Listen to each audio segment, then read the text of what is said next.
नमस्कार माझ्या सर्वांना, मी शिवानी. गावाकडच्या स्वादमध्ये आपलं खूप खूप मनापासून स्वागत आहे. तर आज मी तुमच्यासोबत शेअर करत आहे साबुदाणा वड्याची रेसिपी. आपण नेहमी काय करतो, साबुदाणा वडा जेव्हा बनवतो तो साबुदाणा अगोदरच भिजायला ठेवावा लागते. पण सपोज कधी काय होते, विसरून जातो आपण साबुदाणा भिजायला ठेवायला. तर त्या टायमामध्ये अशा प्रकारे साबुदाणा वडा बनवून बघा, अगदी मस्त वाटते खायला. तर मी 1 वाटी साबुदाणा घेतला आणि त्याला असं रवाळ असं बारीक करून घ्यायचं आहे मिक्सरच्या पॉटमध्ये टाकून आणि नंतर काढून घ्यायचा. काढल्यानंतर त्याच पॉटमध्ये मी काय केलं, अर्धा वाटी आणखी भाजलेले शेंगदाणे घ्यायचे, त्यालासुद्धा असंच बारीक करून घ्यायचं आहे. नंतर आल्याचे तुकडे करून घ्यायचे आणि सोबतच मिरची व जिरं टाकायचं थोडंसं, आवडत असेल तुम्हाला, उपासाला चालत असेल तर. आणि त्यालासुद्धा दरदरसं बारीक करून घ्यायचं आहे अशा प्रकारे. नंतर हे बाकी जे काही बारीक केलेले वस्तू आहे ते सर्व साहित्य साईडला ठेवायचे. नंतर एका भांड्यामध्ये किसणी घेतली आहे मी छोटीवाली आणि त्याच्याने जे उकडलेले आलू आहे ते अशा प्रकारे किसून घ्यायचे आहे, जेणेकरून एकसारखे किसल्या जाईल. मॅश करण्यापेक्षा किसून घेतलेले ते बरं राहते.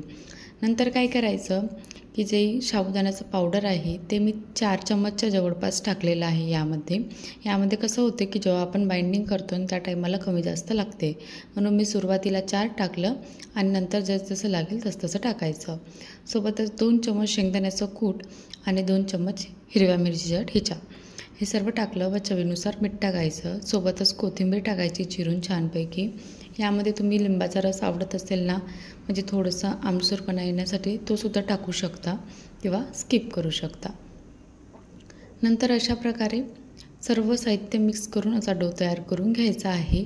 याला मी 5 मिनटासाठी साईडला ठेवलं आणि यामधलं बघू शकता की मी साबुदाणा जो आहे तो फक्त अर्धा चम्मच घेतला होता नंतर, आणि शेंगदाण्याचा कूट पूर्ण टाकून दिला होता.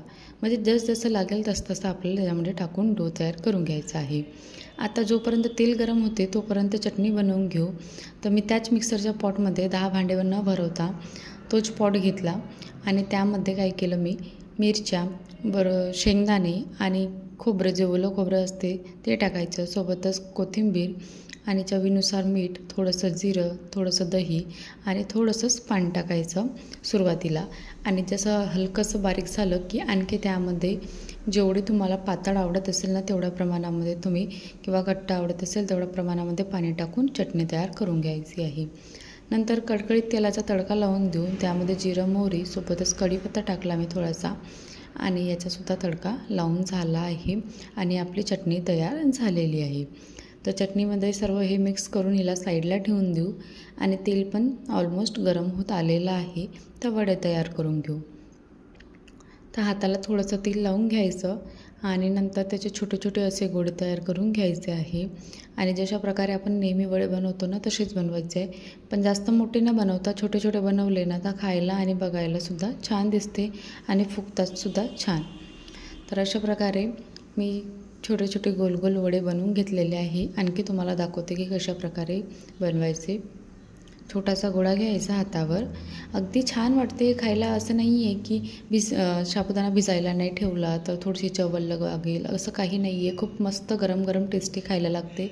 चटणीसोबत किंवा दह्यासोबतसुद्धा खाऊ शकता तुम्ही. आणि मेन म्हणजे तर इन्स्टंट रेसिपी आहे, उपासाला कधी पण केव्हा पण बनवू शकतो.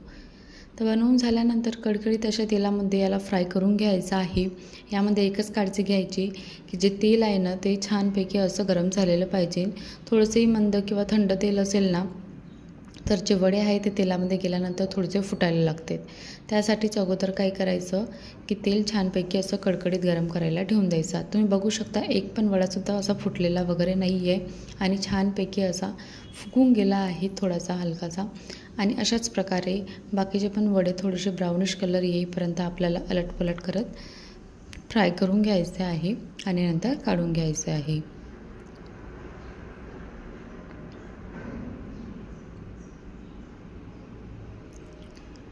अशा प्रकारे मी बाकीचे पण तळून घेतले आणि ही जी वड्याची रेसिपी आहे, मग साबुदाणा वड्याची रेसिपी ही तयार झालेली आहे. तुम्हाला तोडूनसुद्धा दाखवते किती छानपैकी अंदरमधनं शिजलेले आहे. आणि अशा प्रकारे चटणीसोबत किंवा दह्यासोबत, तुम्हाला ज्याच्यासोबत किंवा अशीही खाल्ले ना तरी छान वाटते. एवढंच का की गरम गरम खा, म्हणजे मस्तपैकी तुम्हाला एन्जॉय करता येईल. इन्स्टंट साबुदाणा वड्याची रेसिपी. कशी वाटली आजची रेसिपी? आवडली असेल तर बनवून बघा आणि चॅनलला सबस्क्राईब करायला विसरू नका. थँक्यू.